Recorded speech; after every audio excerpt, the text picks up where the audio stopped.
Hey, what's up YouTube? Welcome to my review of the Sony PRS-600 Touch Edition e-reader. I got it in the mail a few days ago and I've been fooling around with it for a bit now, so I want to give you my view on things. First of all, when I got it and opened the box, I thought it was rather small. I expected it to be a little bit bigger. If you compare it to an ordinary CD case, you can see that it's a tiny bit smaller, both on the length and the width. If you compare it to a standard paperback book, you can see that it's pretty much the same height and just a little bit wider. If you compare it to an iPhone, you can see that it's as wide as the iPhone is high, and obviously a lot higher. It feels really nice actually to hold it in your hands. It has a very sturdy feeling. You get the feeling that you can drop this on the floor a few times and it'll still be completely fine. The finish on the back and on the front here it's a matte finish, and it does get a bit smudgy sometimes, especially when you hold it for a longer time when you're reading. I like to hold it like this. You get thumbprints both on the front and on the back. I mean, you put my hand on it for a little bit, and here you can see that it definitely smudges a little bit. But that's a minor thing. I think it's really nice to hold this in your hands and read. The thing I always hated about books is that you had to keep the book open with your thumbs, especially when you're in the middle. And with this, obviously, you don't have that because you turn the pages with a button. And it's really nice to hold. Same thing goes for the landscape mode. You can change it to read like this. It's also really nice. It's a bit awkward with the buttons, and it's a bit fiddly figuring out which one is for which. But I mean, you get used to that pretty quickly. And this is actually also a really nice way to read if you prefer to hold something a bit more wider. It comes with a little pouch, which it fits in obviously.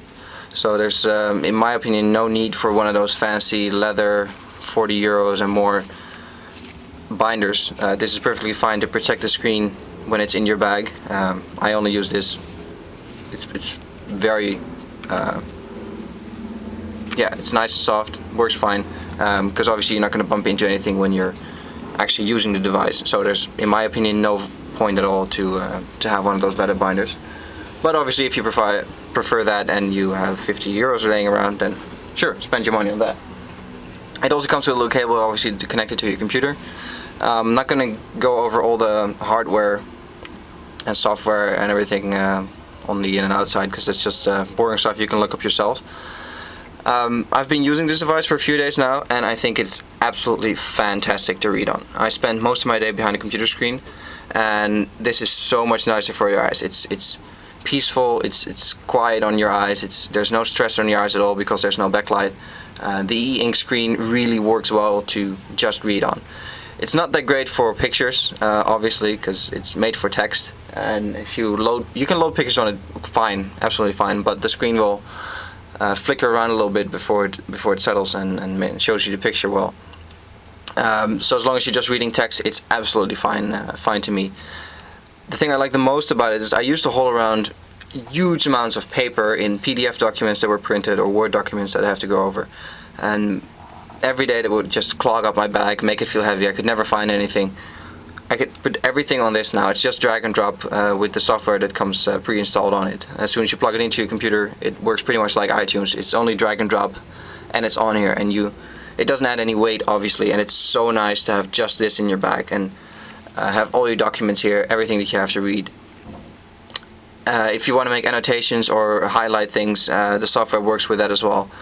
And it's so much easier. It works just like paper. To do so, actually, you need the little stylus that comes here on the top.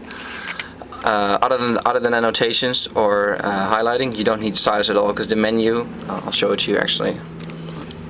The menu buttons are so big that you can just work it with your fingers, and let's continue here. It's the same with the options in while you're reading. As you can see, everything is easily big enough to touch with your fingers, even if you have relatively big fingers like I do. The menu is very intuitive. It's easy to use. I showed this to my grandma, and even she understood it, with some help with the English, of course.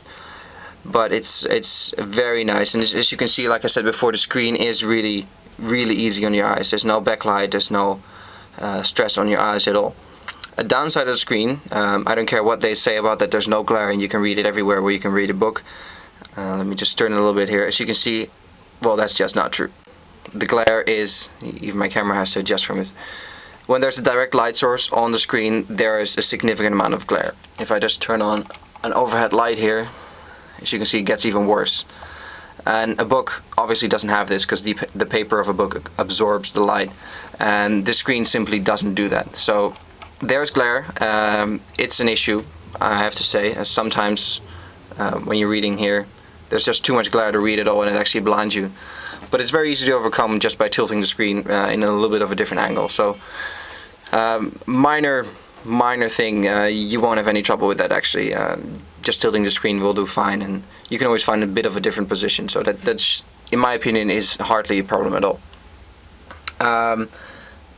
As far as I'm concerned, this is absolutely the future of reading. I can only begin to imagine how much stuff you can do with this when you add a wireless function to it, like Sony already has, and several other brands like the B-Book already have that as well. You can download newspapers on it every morning, get a subscription so you don't even have to download it, physically download it anymore. Put magazines on here. Interactive books like history books or encyclopedias can get so exciting with this. I think this is absolutely the future of reading. The small device, having everything here, combined with a wireless connectivity would be absolutely fantastic. It is steeply priced, I have to say, €300 here in Holland, which is a lot of money, I admit. You're not going to make the money back real quick, because the books you buy on this are they're aiming for 80% price of a digital book compared to the price of a physical book. So you're not going to make the money back there because most paperbacks are around €10. So the money really goes in the ease of use, the functionality, and the ability to just carry all your books with you. I believe if you put a 34 gig SD card in here, you can carry 15,000 books with you. Well, that's more than you'll ever read in your life, obviously, but even with big PDF files and everything on it, it's so easy to carry everything around. And for me, it's well worth the €300 that I paid for this. So that's pretty much it. I'm not going to cover all the software and all the menu structure, because you'll have to find that out for yourself. It's very easy to use, and that's all I have to say about it.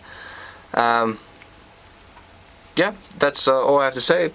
Awesome device, very nice and easy to use, and definitely recommend a buy.